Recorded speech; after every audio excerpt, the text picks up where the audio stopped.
जेवर एयरपोर्ट का आपको क्या इससे कोई ज्यादा फर्क पड़ेगा क्या? ये नोएडा वालों को बहुत फर्क पड़ जाएगा।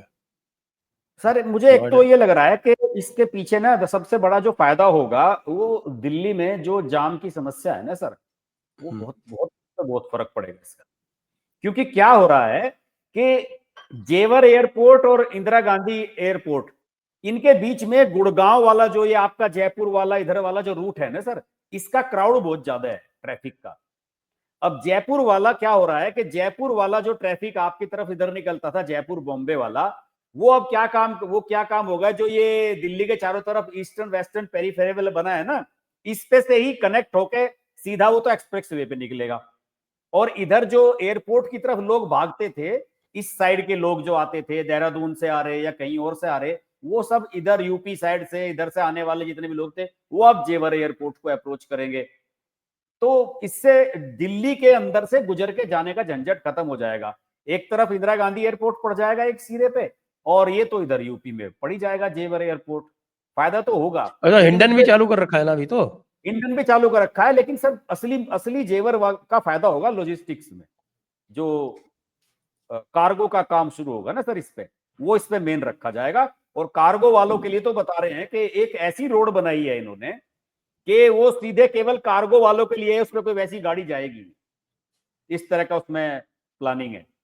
तो अभी योगी जी कल बोल रहे थे, कहीं मैं उन्हें सुन भी रहा था, तो वो ये कह रहे थे कि हम अभी शायद नवंबर या दिसंबर में ही जो है इसकी फ्लाइट शुरू करने वाले हैं, और मोदी जी जो है इसका उद्घाटन करने वाले हैं। एक पार्ट इसका खुलने जा रहा है, उसका ट्रायल भी हो चुका है वहां पे।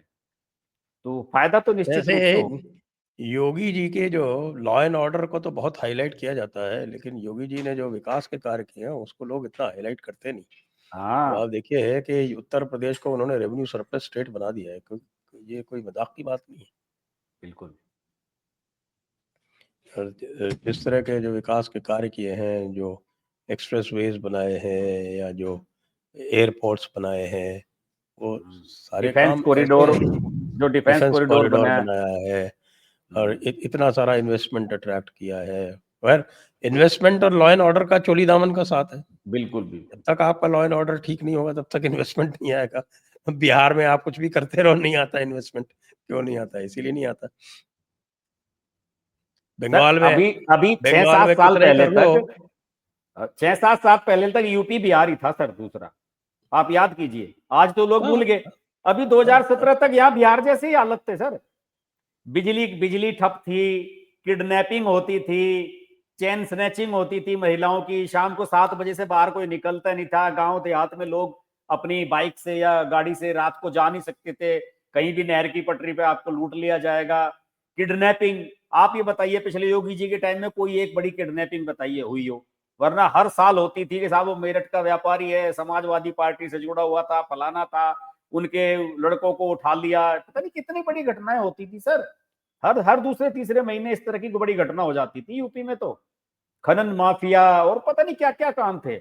आज की तारीख में तो लोग कह रहे हैं कि यार सबको लग रहा है कि ये नॉर्मल है।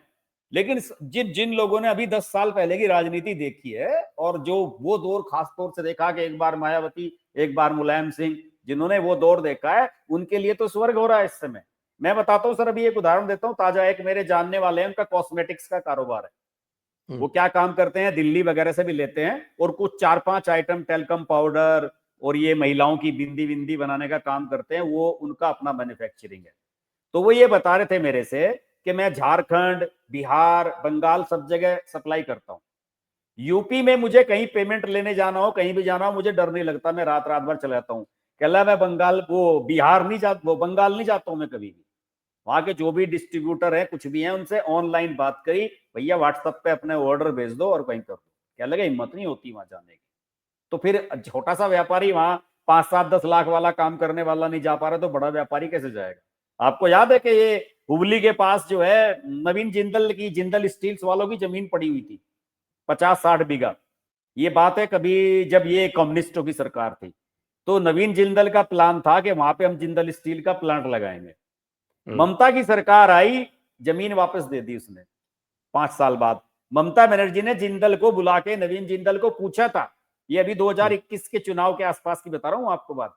नवीन जिंदल को बुला के पूछा कि भाई तुम तो कांग्रेसी हो, उस समय नवीन जिंदल कांग्रेसी थे, कांग्रेस में थे, तो उन्होंने कहा कि भाई ये क्या है चक्कर, आपने जो है यहाँ जमीन विड्रॉ कर रहे हो, बेच रहे हो उस जमीन को, क्या चक्कर है? तो उन्होंने कहा कि ये बन नहीं पा रहा हमारा हिसाब किताब, जबकि असली रीजन यही था वहां पे कि भाई इनकी कौन दादागिरी है, इनके जो गुंडे ये वामपंथी थे सारे के सारे ट्रेड यूनियन वाले, ये घुस गए सारे अब टीएमसी में, अब इनकी कौन सुनेगा? वो ये वहां पे एक पत्रकार ने मुझे बताया था कि इनकी शर्त ये होती थी कि हमारे इतने इतने लोगों को तो आपको अपनी फैक्ट्री में एडजस्ट करना पड़ेगा जब आपको हम फैक्ट्री लगाने देंगे यहाँ, और इन्हें आप इतने घंटे से ज्यादा काम नहीं करा सकते, इतने पैसे देने होंगे। इस तरह की बार्गेनिंग करते थे सर, और वो हाँ, बार्गेनिंग उन्होंने किस बेस पे की थी? क्योंकि ट्रांसपोर्ट का अंग्रेजों ठेका का हमको बनाया देना हुआ होगा। सेटअप था। हाँ, और सर वो बार्गेनिंग क्यों चल रही थी अब तक? क्योंकि कोलकाता की जो मैन्युफैक्चरिंग थी और वहां की इंडस्ट्री थी, उसका सेटअप अंग्रेजों के समय बन गया था जब वहां उनकी राजधानी रही, और उसी के आधार पर वो धीरे धीरे धीरे उसे ग्रेजुअली खत्म होने में 50-60 साल लगे। इन्होंने सोचा कि ये ऐसे ही चलता रहेगा, इन्हें क्या पता था कि गुड़गांव और नोएडा वहां सब जगह ऐसे डेवलप हो जाएंगी चीजें, फरीदाबाद में और सब जगह, तो वहां दिल्ली के आसपास डेवलप हो गया उसी तरीके से, तो कलकत्ता कौन जाएगा वहां? इन्होंने तो साहब ये ट्रेड यूनियन वालों ने 60s और 70s में जो हाँ, जितने बड़े बड़े इंडस्ट्रियलिस्ट थे उनको वहां से दौड़ा दौड़ा के भगाया। सिंघानिया वहां से भागे, सबसे पहले तो बिरला भागे थे 60s में। तो टाटा नहीं आया क्या भाग के भी?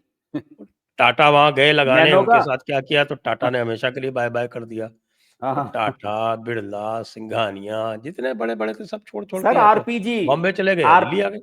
आरपीजी का हेडक्वार्टर, एचएमडी वालों का, इनका हेडक्वार्टर कोलकाता हुआ करता था सर। आजकल सारा काम इनका सारे गामा वालों का बंबई में हो रहा है या फिर नोएडा में आ रहा है, वहां नहीं हो रहा है अब इनका काम, वरना आरपीजी का हेडक्वार्टर वहीं पे था। इनका राम प्रसाद ये गोयन का जो थे पूरा ग्रुप, इनका सारा काम कलकत्ता में था उस समय।